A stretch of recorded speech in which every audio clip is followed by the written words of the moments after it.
Hello, everyone. Welcome back to the Visibility Factor podcast. This is Sue Barber, your host.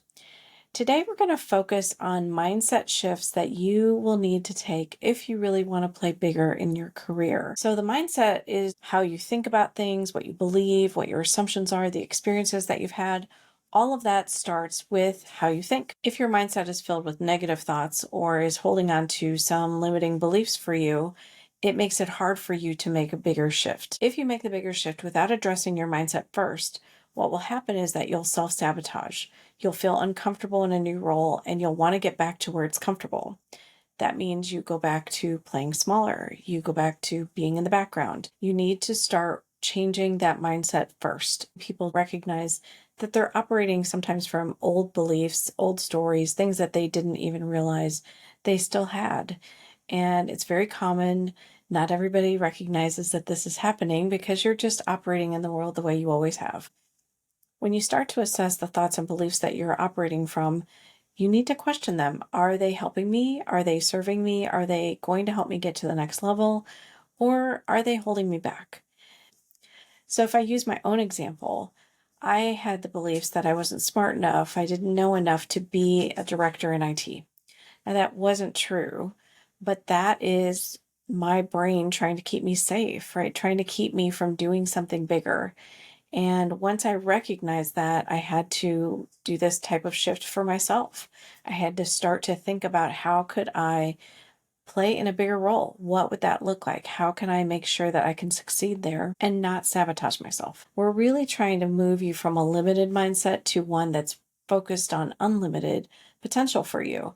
You will see growth, expansion, and new possibilities. Changing your mindset isn't easy. It requires intention and consistency to take actions even when it feels uncomfortable. And I work with clients on this because sometimes they can't even see that they have gone back to previous behaviors and are continuing to do the same things that they've always done. It's completely normal to see that because those are habits that have been ingrained for a really long time. So questioning your beliefs and your thoughts are a big piece of shifting your mindset. So think about for a second, is there a thought that you have that may be holding you back? So we'll use my example. I don't believe I'm good enough. I had to start shifting that belief into something positive, right? That was a limiting belief holding me back. I had to tell myself how much I knew, how much value I was providing, how my experiences are different, and that they can contribute to IT just as much as anyone else's. Sometimes we are the one we have to convince the most. Other people see us doing great things, but we don't believe it. And until we believe it, we can't make that change happen. So let's talk about the two different kinds of mindsets that you might have. If someone has a fixed mindset, what they believe is that their abilities, talents, intelligence is something that they're born with, and that there's no changes for them. They can't do anything different than what they're already doing, and that is as far as they can go. But in a growth mindset, you really focus from a place of growth and change and development. And there are more possibilities available to you. You look at things through a lens of optimism, like, of course I can do that. I just haven't done it yet. There's a great book on this, Mindset by Carol Dweck, and she talks about these two different mindsets and shares a whole lot more detail on this. So if you want to dive in deeper, I would highly suggest her book. It's really the manual that a lot of people leverage for looking at mindsets in a deeper way. So think about the things that you're experiencing. Are you avoiding challenges because you are afraid of failing? And if we see everything as a problem, it's kind of a negative way of looking at things instead of looking at them as opportunities or ways that we can change things. If you look at it from that mindset, it opens you up to ways to solve the problem. When people work with me as a coach, my biggest focus area for them is helping them believe in themselves and also see new possibilities that they couldn't have imagined before. New ideas, new ways to talk about the things that they're doing so that they can be seen as someone who's ready for the next step. So you have to believe that you have the power to grow, adapt, evolve, and that means embracing new things that are maybe a little scary or uncomfortable and not shying away from them, but trusting that you'll figure them out. The next shift is moving away from playing it safe to taking risks.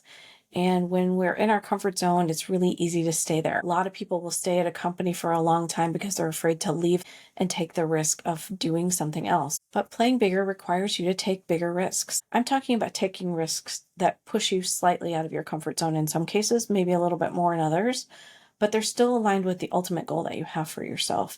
And being able to do that is what helps you grow and develop faster. So, what's something you've been avoiding? Do you want to ask for more money, more salary, more bonus? Do you want to take on a bigger project, lead a team?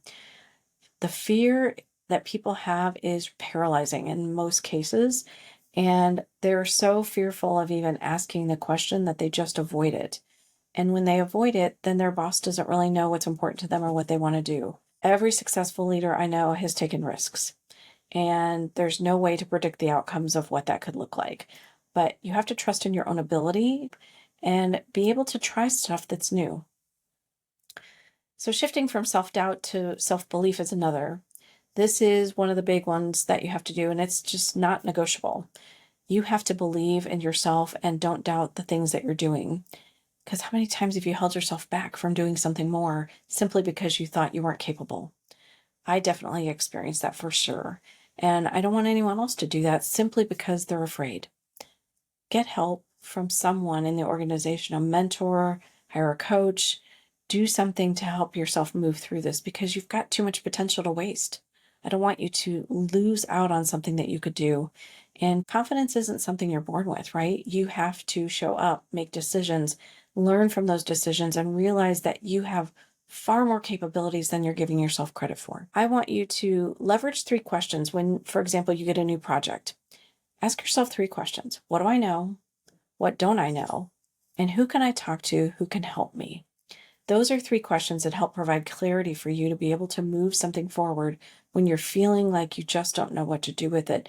And instead of procrastinating on it and waiting for the magic answer to come, you get to start moving forward and take action. So the goal is not to stay stuck, but to take action so you move that self-doubt into the background. The last one is to redefine the rules. Too many leaders are waiting for permission to step up or speak up or take action. I talk a lot about embracing what makes you unique and finding ways to show your value, and it helps to build your confidence.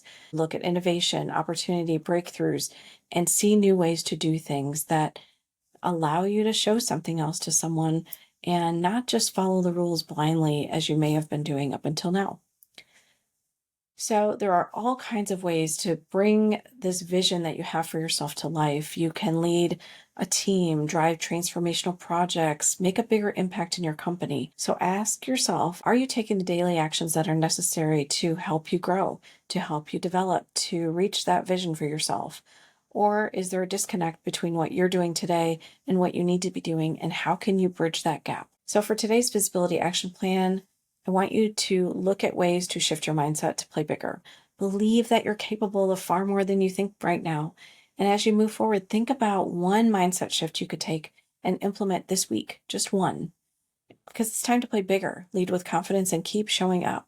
Just imagine what it would look like for you to step into a higher level of leadership or influence with confidence, showing that you're an equal with everyone else in the room. If you found this episode helpful, I'd love for you to leave a review and share it with any other leader who needs a mindset shift for them to be able to grow and live up to their potential. Thanks so much for joining today on the Visibility Factor podcast, and we'll catch you on the next one.